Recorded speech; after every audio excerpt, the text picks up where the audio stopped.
భారతదేశం ఉప్పు తింటూ మన దేశాన్ని, ఇక్కడి సనాతన ధర్మాన్ని కించపరచడం నటుడు ప్రకాష్ రాజ్ గారి స్టైల్ అని చెప్పవచ్చు.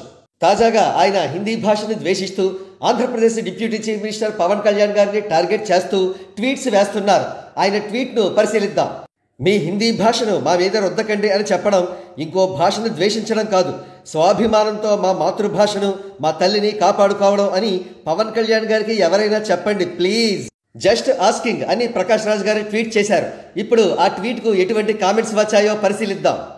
కేజీఎఫ్ మూవీ హిందీలో డబ్ చేసుకునే రెమ్యూనరేషన్ డాష్ డాష్ ఏమి అయింది సార్? Just asking.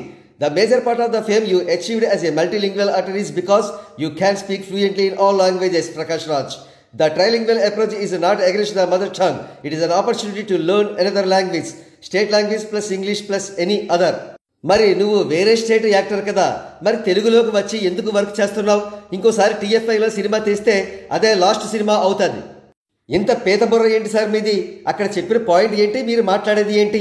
మీ సలహాలు మడిచి మీ దగ్గరే పెట్టుకోండి నెటిజన్లు. Meanwhile Pawan Kalyan encouraging your language in Andhra Pradesh అంటూ పవన్ కళ్యాణ్ గారికి ఇతర భాషల పట్ల గల ప్రేమను తెలియజేస్తున్న ఒక పిక్ను షేర్ చేశారు. నీకోసమే పూరి గారు కెమెరామెన్ గంగతో రాంబాబు తీసినట్టు ఉన్నారు. సినిమా అంతా రెచ్చిపోయి క్లైమాక్స్లో మింగించుకునే విలన్ క్యారెక్టర్స్ నీకు మాత్రమే భలే సెట్ అవుతాయి. ఎలా బ్రతికాం అనేది కాదు, సచ్చినప్పుడు ఎలా చచ్చిపోయాం అనేది ఇంపార్టెంట్. గిల్లితే గిల్లించుకునే. మా మీద అంటే ఎవరి మీద ప్రకాష్? తమిళుల మీదనా, కన్నడిగుల మీదనా? నువ్వు ఎవరివి? First, does Hindi imposition means what? How it's gonna important Tamil language existence? First answer those. I learned Hindi, English and Sanskrit in school and my mother tongue is Telugu. I don't have problem with learning Hindi or any other languages as long as I am not forced to speak and write in that particular language only. Be constructive, not stupid. Or else fight for implementation of Tamil or Telugu or Kannada in other states across north. Simply making news to divert. Prakash Raj, after realizing that we cannot target Pavan Kalyan over his excellent governance work, hence he decided to target his language and Hindu identity. ఎవరు రుద్దుతున్నారు నాయనా? హిందీ సినిమాలో acting చేసి డబ్బులు బాగా మింగినావు కదా, అవి వాపసు ఇస్తావా? ప్రతి రాష్ట్రంలో మాతృభాషకు ఒక పాఠ్య పుస్తకం ఉంటుంది, దానిని ఎవరూ తీసేయట్లేదు. మూడవ భాషను హిందీ భాషకు కేటాయించండి అని అంటున్నారు. నేర్చుకునేవారు నేర్చుకుంటారు, నీకేం నొప్పి?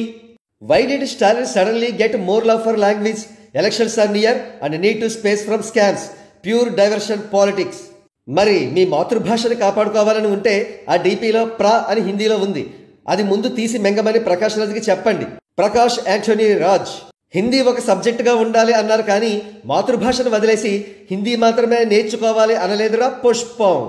ద్వేషం కోసం ద్వేషపూరిత పతివ్రత ప్రవచనం చెబుతుంది. చప్పట్లు. మాతృభాషను వదిలేసి హిందీ భాష నేర్చుకోమని, కన్న తల్లిని కసాయిగా చంపమని ఎవ్వరూ చెప్పలేదు అని ఈ ప్రకాష్ రాజ్కు కొంచెం చెప్పండి. చివరకు మోడీ ద్వేషాన్ని, హిందూ ద్వేషాన్ని హిందీ భాషపై చూపిస్తున్నారు ఈ భాషావాదులు.